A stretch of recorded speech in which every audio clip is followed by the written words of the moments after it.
Hello friend, आप सभी का स्वागत है Vijit study point YouTube channel में। आज की इस वीडियो में सीटेट सितंबर 2026 एग्जाम के लिए बाल विकास और शिक्षा शास्त्र की क्लास करने वाले हैं। तो वीडियो को शुरू से लेकर अंत तक देखिएगा। चैनल पर नए चैनल को सब्सक्राइब कर लीजिएगा। पीडीएफ के लिए Vijit study point Telegram channel को ज्वाइन कर लीजिएगा। आज की क्लास में हम सीडीपी के 30 प्रश्न करने वाले हैं। अगर इन 30 प्रश्नों में से आपके 20 प्लस प्रश्न बिल्कुल सही हो जाते हैं तो आप सीटेट एग्जाम को काफ़ी अच्छे स्कोर से पास कर सकते हैं।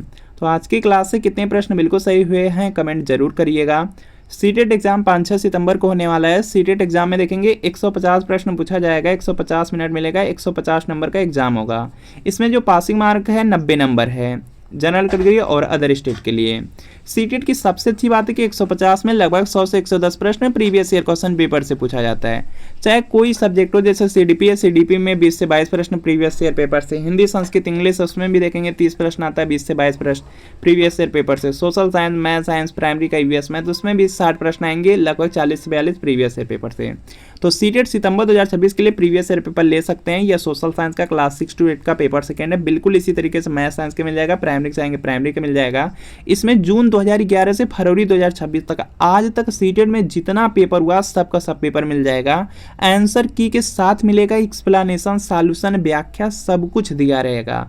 सारे सब्जेक्ट रहेंगे, CDP, social science, Hindi, Sanskrit, English, math science, EVS. तो यहाँ पे व्हाट्सएप नंबर दिया गया है, इसी व्हाट्सएप नंबर पर लिखना है CTET previous year paper social science या मैथ साइंस या प्राइमरी लेकर के मैसेज करना है। जैसे मैसेज करेंगे रिप्लाई किया जाएगा।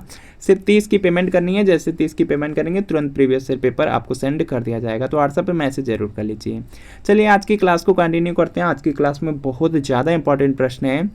तो पहला प्रश्न है, जिन पियाजे के अनुसार अधिगम के लिए निम्नलिखित में से क्या आवश्यक है। तो इसका देखिए आपको सही जवाब बताना है।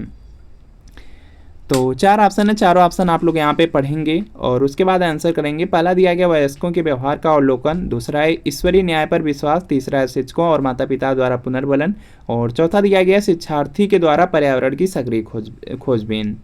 तो जिन पियाजे के अनुसार जो अधिगम है, इसके लिए यहाँ पे जो सबसे ज़्यादा जरूरी है वह होता है कि शिक्षार्थी के द्वारा पर्यावरण की सक्रिय खोजबीन, जो कि यहाँ पर डी वाले में दिया गया है। डी वाला बिल्कुल यहाँ पे राइट आंसर हो जाएगा। इसके बाद देखेंगे नेक्स्ट प्रश्न आपका यहाँ पे दिया गया है, निम्नलिखित में से कौन सा पियाजे के इंद्रिय जनित गामक अवस्था की उप अवस्था नहीं है। तो इसका देखिए आपको सही जवाब करना है। तो देखिए जो जिन पियाजे थे उन्होंने संज्ञानात्मक विकास जो सिद्धांत है उसका यहाँ पे जो संवेदी गामक अवस्था है उसकी 6 उप अवस्था बताए थे। 6 उप अवस्था बताए थे और उसमें देखेंगे उन्होंने बताया था पहला तो उन्होंने बताया था सहज गतिविधि की अवस्था। उसके बाद उन्होंने दूसरा बताया था प्राथमिक वृत्तीय अनुक्रियाओं की अवस्था। उसके बाद उन्होंने तीसरा बताया था गौड़ वृत्तीय अनुक्रिया बताया था। उसके बाद चौथा उन्होंने बताया था गौड़ स्कीमेटा के समन्वय की अवस्था और पांचवा उन्होंने बताया था वृत्तीय अनुक्रियाओं की अवस्था और छठवां उन्होंने बताया था कि प्रतीकात्मक चिंतन की अवस्था। तो यही 6 उप अवस्था बताए थे। तो 3 तो इनमें से दिया गया, लेकिन यहाँ पे डी वाला उनकी यहाँ पे इंद्रिय जनित गामक अवस्था की उप अवस्था नहीं है। तो यहाँ पे डी वाला राइट आंसर है, क्योंकि आपसे नहीं वाला पूछा जा रहा है। अगला है कि मनोविज्ञान प्रयोग का प्रमुख उद्देश्य होता है। तो इसका देखिए आपको सही जवाब करना है। सभी लोग प्रयास करेंगे, राइट आंसर करेंगे। मनोविज्ञान प्रयोग का प्रमुख उद्देश्य होता है सहसंबंध सत्यापन, प्रभाव संबंध का कारण पता चलता है, पूर्व घटनाओं का अध्ययन, इनमें से कोई नहीं। तो यहाँ पे इसका राइट आंसर हो जाएगा। देखिए जो मनोवैज्ञानिक प्रयोग होता है उसका प्रमुख उद्देश्य होता है कि प्रभाव संबंध कारण का पता चलता है। तो यहाँ पर आपका ऑप्शन नंबर बी वाला बिल्कुल राइट आंसर हो जाएगा। इसके बाद देखेंगे नेक्स्ट प्रश्न आपका दिया गया है कि कितनी आयु पर बच्चों में लिंग पहचान स्थापित होती है। तो इसका देखिए आपको सही जवाब करना है। तो यहाँ पे इसका राइट आंसर हो जाएगा 2 वर्ष पर। ऑप्शन नंबर जो ए वाला है, ए वाला आपका यहाँ पे बिल्कुल यहाँ पे राइट आंसर हो जाएगा। इसके बाद देखेंगे नेक्स्ट आपका यहाँ पर है प्रश्न कि पूर्वाग्रही किशोर या किशोरी अपनी यहाँ पे के प्रति कठोर होंगे। तो इसका देखिए आपको सही जवाब बताना है। तो यहाँ पे इसका राइट आंसर हो जाएगा समस्या हो जाएगा।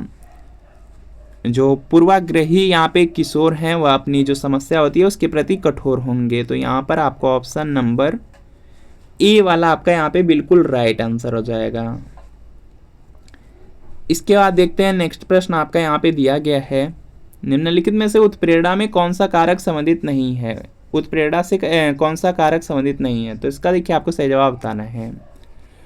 उत्प्रेरणा से जो संबंधित है उसमें इच्छा, रुचि आ जाएगा, जीवन का उद्देश्य, मानसिक स्वास्थ्य, 3 आ जाएंगे, शारीरिक तंदुरुस्त नहीं आएगा। तो यहाँ पे सी वाला आपका राइट आंसर हो जाएगा। यहाँ पे क्या होगा? सी वाला बिल्कुल राइट आंसर होगा। अगला प्रश्न आपके सामने है, सभी को प्रयास करना है राइट आंसर करने का। सहानुभूति कौशल में व्यक्ति, तो इसका देखिए आपको सही जवाब बताना है। सहानुभूति कौशल में क्या होता है कि कोई भी व्यक्ति रहता है वह दूसरे की जो परेशानी रहती है उसको समझता है। तो यहाँ पे क्या होगा? आपका ऑप्शन नंबर ए वाला बिल्कुल यहाँ पे राइट आंसर हो जाएगा। यहाँ पे क्या होगा? ए वाला आपका राइट आंसर है। अधिगम को यहाँ पे खालिस्तान की बजाय यहाँ पे खालिस्तान की ओर निर्देशित किया जाना चाहिए। तो इसका देखिए आपको सही जवाब बताना है। तो यहाँ पे इसका राइट आंसर होगा, चारों ऑप्शन आप लोग देखेंगे तो यहाँ पे हो जाएगा कि अधिगम को रटने के बजाय, यहाँ पे रटने होना चाहिए कि रटने के बजाय समझने की ओर निर्देशित किया जाना चाहिए। तो यहाँ पर होगा आपका ऑप्शन नंबर सी वाला राइट आंसर। अगला है, बच्चा किस प्रकार सीखता है? तो इसका देखिए आपको सही जवाब बताना है। पुस्तकें पढ़ करके, परिचर्चा द्वारा, प्रश्न पूछकर, कई प्रकार से। तो देखिए जो बच्चा है वह बहुत प्रकार से, विविध प्रकार से सीखता है। जैसे वह क्रिया विधि द्वारा सीखता है, किसी से प्रश्न पूछकर सीखता है, किसी विषय वस्तु पर चिंतन करके सीखता है, किसी प्रयोग द्वारा भी सीखता है, पुस्तक भी पढ़ता है, अनुकरण के द्वारा सीखता है। तो इन सब चीज़ों से सीखता है। तो यहाँ पे क्या होगा कि कई प्रकार से सीखता है। डी वाला आपका राइट आंसर होगा। सीखने के प्रयास और भूल सिद्धांत के प्रतिपादक हैं। तो इसका देखिए आपको सही जवाब बताना है। सीटेट एग्जाम के लिए बहुत ज़्यादा फेमस प्रश्न है और बहुत बार पूछा गया। तो यहाँ पे इसका राइट आंसर हो जाएगा थार्नडाइक ने। प्रयास और जो भूल सिद्धांत है या जो प्रयास और त्रुटि सिद्धांत लिखा रहता है उसको थार्नडाइक ने दिया है। तो यहाँ पर आपका ऑप्शन नंबर बी वाला बिल्कुल राइट आंसर हो जाएगा। बहुत ज़्यादा इंपॉर्टेंट, याद जरूर रखिएगा। अगला प्रश्न आपके सामने है, सभी को प्रयास करना है इसका राइट आंसर करने का। प्रेक्षणात्मक अधिगम का सिद्धांत दिया था। तो इसका देखिए आपको सही जवाब बताना है। तो यह जो अल्बर्ट बंडूरा थे उन्होंने दिया था। तो यहाँ पर आपका ऑप्शन नंबर सी वाला बिल्कुल राइट आंसर होगा। प्रेक्षणात्मक अधिगम का जो सिद्धांत है बंडूरा के द्वारा दिया गया। संज्ञानात्मक संप्राप्ति का न्यूनतम स्तर है। तो इसका देखिए आपको सही जवाब बताना है।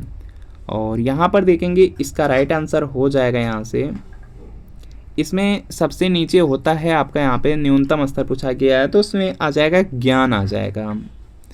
यहाँ पे क्या होगा? ज्ञान हो जाएगा। ऑप्शन नंबर यहाँ पे बी वाला बिल्कुल राइट आंसर होगा। इसमें जो संज्ञानात्मक ज्ञान क्षेत्र होता है उसमें सीखने की 6 श्रेणियां शामिल हैं। 6 में देखेंगे पहला आपका यहाँ पे ज्ञान हो जाएगा जो कि न्यूनतम स्तर है। पहला ज्ञान हो जाएगा, उसके बाद बोध आता है, इसके बाद आप लोग पढ़े होंगे अनुप्रयोग आता है, अनुप्रयोग के बाद आपका आ जाएगा विश्लेषण आ जाएगा, अनुप्रयोग के बाद विश्लेषण आ जाएगा और विश्लेषण के बाद आप लोग देखेंगे तो संश्लेषण आता है और लास्ट में मूल्यांकन आता है। तो वही न्यूनतम वाला पूछा गया था। तो यहाँ पे क्या होगा? ज्ञान हो जाएगा। यहाँ पे ज्ञान हो जाएगा। तो यहाँ पर आपका ऑप्शन नंबर बी वाला बिल्कुल राइट आंसर है। कक्षा 3 के विद्यार्थियों के लिए निम्न में से कौन सा शिक्षण का सबसे अच्छा तरीका होगा? तो इसका देखिए आपको सही जवाब बताना है। सभी लोग प्रयास करिए और राइट आंसर करिए। देखिए कक्षा 3 का बच्चा है तो उसके लिए व्याख्यान विधि का प्रयोग नहीं कर पाएंगे, समूह वार्तालाप वो समझेगा नहीं, प्रयोगशाला विधि वह कर नहीं पाएगा। तो यहाँ पे सृजनात्मक क्रियाकलाप के माध्यम से उसको सिखाएंगे। तो यहाँ पर आपका ऑप्शन नंबर बी वाला बिल्कुल राइट आंसर हो जाएगा। यहाँ पे क्या होगा? बी वाला बिल्कुल राइट आंसर होगा। अगला है, एक बालक अधिक सीखता है यदि उसे, तो इसका देखिए आपको सही जवाब बताना है। कोई भी बालक अधिक सीखता है यदि उसे, तो अगर उसे क्रिया विधि से पढ़ाया जाए तो वह अधिक सीखेगा। तो यहाँ पे डी वाला आपका राइट आंसर हो जाएगा। कौन सी विधि एक नियंत्रित दशा में 2 घटनाओं या परिवर्तनों के मध्य कार्य कारण संबंध स्थापित करती है? तो इसका देखिए आपको सही जवाब करना है और यह होगी आपकी प्रायोगिक विधि जो कि यहाँ पे बी में दिया गया है। बी वाला आपका राइट आंसर है। अगला प्रश्न आपके सामने है कि समेकित शिक्षा इंगित करती है। तो इसका देखिए आपको सही जवाब करना है। तो यहाँ पे इसका राइट आंसर हो जाएगा। समेकित शिक्षा की बात किया गया है तो सामान्य बच्चों एवं भिन्न रूप से योग्य बच्चों के लिए एक ही स्कूल जो होता है वह समेकित शिक्षा के अंतर्गत आता है। तो यहाँ पर बी वाला आपका राइट आंसर है। अगला देखेंगे प्रश्न आपका दिया गया है यहाँ पे कि पढ़ने से संबंधित अधिगम अक्षमता को कहा जाता है। तो इसका देखिए आपको सही जवाब करना है। तो यहाँ पे इसका राइट आंसर हो जाएगा, इसको डिसलेक्सिया बोलते हैं। जो पढ़ने से संबंधित विकार होता है या पठन संबंधी जो विकार होता है या पढ़ने में कोई कठिनाई हो रही है उसको डिसलेक्सिया बोलते हैं। तो बी वाला आपका राइट आंसर है। और जब लेखन संबंधी विकार हो या लिखने संबंधित कोई कठिनाई आ रही है तो उसको डिस्ग्राफिया बोलते हैं। इसको भी याद रखेंगे। गणना संबंधी विकार है, डिस्कैलकुलिया हो जाएगा।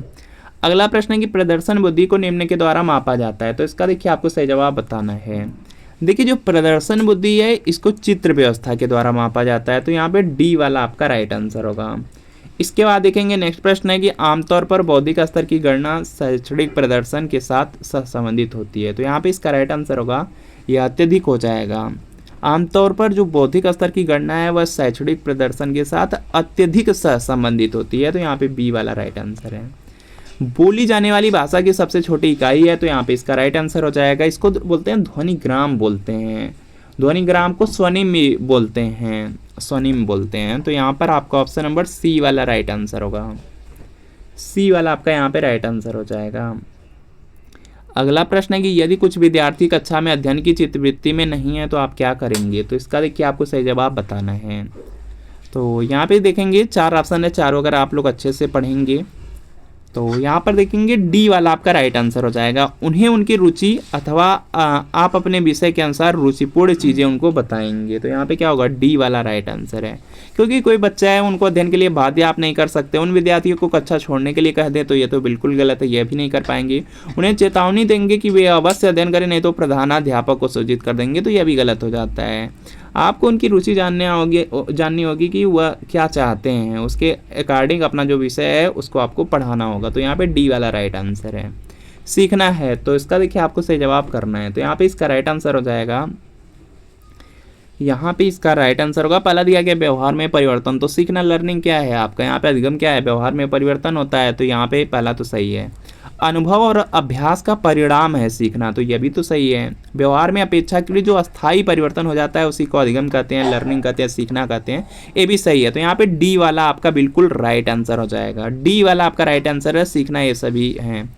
वह अवस्था जो कि माता के 21वें गुणसूत्र जोड़े के अलग न हो पाने के कारण होती है कहलाती है, तो इसका देखिए आपको सही जवाब बताना है। उसको डाउन सिंड्रोम बोलते हैं, जो कि आनुवंशिक एक तरह से बीमारी है। तो यहाँ पर क्या है आपका ऑप्शन नंबर ए वाला बिल्कुल यहाँ पे राइट आंसर हो जाएगा। यहाँ पे क्या होगा, यहाँ पे ए वाला बिल्कुल यहाँ पे राइट आंसर हो जाएगा। अगला देखते हैं प्रश्न यहाँ पे दिया गया है कि विद्रोह की भावना की प्रवृत्ति निम्न में से किस अवस्था से संबंधित है, तो इसका देखिए आपको सही जवाब बताना है। और यहाँ पे इसका राइट आंसर आपका हो जाएगा यहाँ से। देखिए जो विद्रोह की भावना है वह देखेंगे आपका यहाँ पे पूर्व किशोरावस्था से संबंधित होती है, याद रखेंगे, बहुत ज़्यादा इंपॉर्टेंट है। तो सी वाला यहाँ पे क्या होगा, राइट आंसर होगा। अगला स्तंभ ए है और स्तंभ यहाँ पे क्या है, स्तंभ ए है और स्तंभ बी है, तो इसको मिलान करना है। तो यहाँ पर देखेंगे दिया गया है आपका एनिमल इंटेलिजेंस दिया गया है, एनिमल इंटेलिजेंस आपका हो जाएगा, यह थॉर्नडाइक का है। एनिमल इंटेलिजेंस से जो संबंध है वह थॉर्नडाइक का है, तो यहाँ पे जो कोड बनेगा वह 3 का बन जाएगा। उसके बाद देखेंगे यहाँ पे पुनर्बलन की जो अनुसूची है इसको स्किनर ने दिया था, स्किनर यहाँ पर देखेंगे दिया गया चौथे में, तो यहाँ पे 4 हो जाएगा कोड में। उसके बाद दिया गया सारगर्भिता का नियम, तो यहाँ पे इसका राइट आंसर होगा, यह गेस्टाल्ट ने दिया था, गेस्टाल्ट यहाँ पे फर्स्ट में है, फर्स्ट हो जाएगा। अनुकूलन बच रहा है, अनुकूलन पियाजे से हो जाएगा, जिन पियाजे से इसका संबंध है। तो यहाँ पर ओवरऑल अगर आप लोग देखेंगे तो 3 4 1 2 3 4 1 2 3 4 1 2 दिया गया है डी वाले में, तो यहाँ पर डी वाला आपका राइट आंसर हो जाएगा। अगला है कि निम्नलिखित में ग्रंथियों के आधार व्यक्तित्व के विभिन्न प्रकारों की चर्चा किसने की है, तो इसका देखिए आपको सही जवाब बताना है। ग्रंथियों के आधार पर जो व्यक्तित्व है उसके विभिन्न प्रकार की जो चर्चा है वह कैनन के द्वारा किया गया, तो यहाँ पर आपका ऑप्शन नंबर ए वाला बिल्कुल राइट आंसर हो जाएगा, ए वाला आपका बिल्कुल राइट आंसर होगा। यदि एक विद्यार्थी कक्षा में भाग लेने से संकोच करता है तो आप, तो इसका देखिए आपको सही जवाब बताना है। 4 ऑप्शन है, चारों ऑप्शन आप लोग पढ़ेंगे उसके बाद आंसर करेंगे। देखिए पहला दिया गया है यहाँ पे कि यदि एक विद्यार्थी एक कक्षा में भाग लेने से संकोच कर रहा है, उससे प्रश्न नहीं पूछेंगे, तो यह तो आपका गलत हो जाएगा, यह आपका गलत हो जाएगा कि उससे प्रश्न ही नहीं पूछ रहे हैं। जिन प्रश्नों के उत्तर वह दे सकता है केवल उन्हीं प्रश्नों को पूछेंगे, तो ऐसा भी नहीं है। उन प्रश्नों को नहीं पूछेंगे जिनके उत्तर उसके सामर्थ्य से बाहर है, जिसके कारण वह कक्षा में उपहास का पात्र बन रहा है, तो यह भी आपका नहीं है। अगर देखिए कोई बच्चा संकोच कर रहा है कक्षा में भाग लेने से, तो उससे केवल तब प्रश्न पूछेंगे जब वह उसके उत्तर देने के लिए उत्साहित हो, तो यहाँ पे क्या होगा, डी वाला आपका राइट आंसर है। अगर कोई भी कक्षा है, कोई भी यहाँ पे कक्षा है, अगर उसमें कुछ विद्यार्थी हैं और कोई भी ऐसा बच्चा आपको मिल जाता है जो भाग लेने से संकोच कर रहा है कक्षा में, तो उससे तभी आपको प्रश्न करना है जब वह खुद उत्तर देने के लिए बिल्कुल उत्साहित रहे। तो यहाँ पे डी वाला आपका राइट आंसर है। अगला प्रश्न आपका है यहाँ पे कि मानसिक स्वास्थ्य विज्ञान का प्रमुख उद्देश्य है, तो इसका देखिए आपको सही जवाब बताना है। मानसिक स्वास्थ्य विज्ञान दिया गया है तो बालक के मानसिक स्वास्थ्य की रक्षा करना बिल्कुल सही होगा। कुसमायोजन का निराकरण करना यह भी सही है, तो ए और बी दोनों सही हैं, तो यहाँ पे सी वाला आपका राइट आंसर होगा, सी वाला राइट आंसर है। अगला है, जब व्यक्ति का एक परिस्थिति का अधिगम दूसरी परिस्थिति में उसके सीखने तथा निष्पादन को प्रभावित करता है तो उसे कहते हैं, तो इसका देखिए आपको सही जवाब करना है। तो यहाँ पे इसका राइट आंसर हो जाएगा, यहाँ से इसको अधिगम का अंतरण कहते हैं, तो यहाँ पर सी वाला आपका बिल्कुल राइट आंसर होगा। अगला है, ब्रेल लिपि एवं टेप रिकॉर्डिंग किसके लिए शैक्षिक प्रावधान के रूप में प्रयुक्त किए जा सकते हैं, तो इसका देखिए आपको सही जवाब बताना है।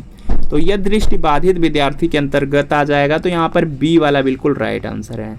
ब्रेल लिपि और जो टेप रिकॉर्डिंग है किसके लिए शैक्षिक प्रावधान के रूप में प्रयुक्त किए जाते हैं, तो जो दृष्टिबाधित बच्चे होते हैं जिनको दिखाई नहीं देता उनके लिए है, तो यहाँ पे बी वाला राइट आंसर है। तो फ्रेंड आपको बताना है कि 30 प्रश्नों में कितने प्रश्न बिल्कुल सही हुए, कमेंट जरूर करिए।